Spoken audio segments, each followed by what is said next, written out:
This is Rob Burnham, HTA Preacher Man R&B, and this is another episode of Richard Lang Comics. This time I'm doing another episode of Smallville Reviews. It's time reviewing Smallville Season 10, Episode 18. What happens in this week's episode is Booster Gold shows up from the future. And the reason he's there is because he's trying to make a name for himself and trying to put himself in the history books and take over Superman's role. And what happens is him being there changes up the timeline, and what happens is Jaime Reyes winds up getting the scarab on his back.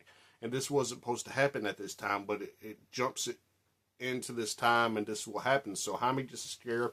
He becomes Blue Beetle, but he cannot control the transformation because the scarabs are in control.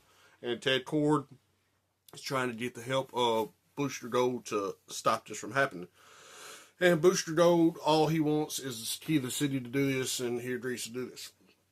Well, he finds out that he can't actually stop the scarab, so Clark has to come in as the Blur and actually help stop Jaime, and Booster's able to convince Jaime to be able to control the scarab, and Jaime's able to do this, and then he starts working for Ted Kord and is going to become Blue Beetle, and we'll have to see what happens with that. But other than that, besides Lois getting Clark to start acting like the Clark Kent from the comics, like the Klutz and the Goofball, that starts happening in this episode. But other than that, that's all that really happened. My question for y'all is, now that Blue Beetle has shown up, what's going to happen with that? As always, Rob Burnham, make your preacher man R&B sign out. Guys, GG's awesome. It's been an episode of Richard Lang Comments. See you next time.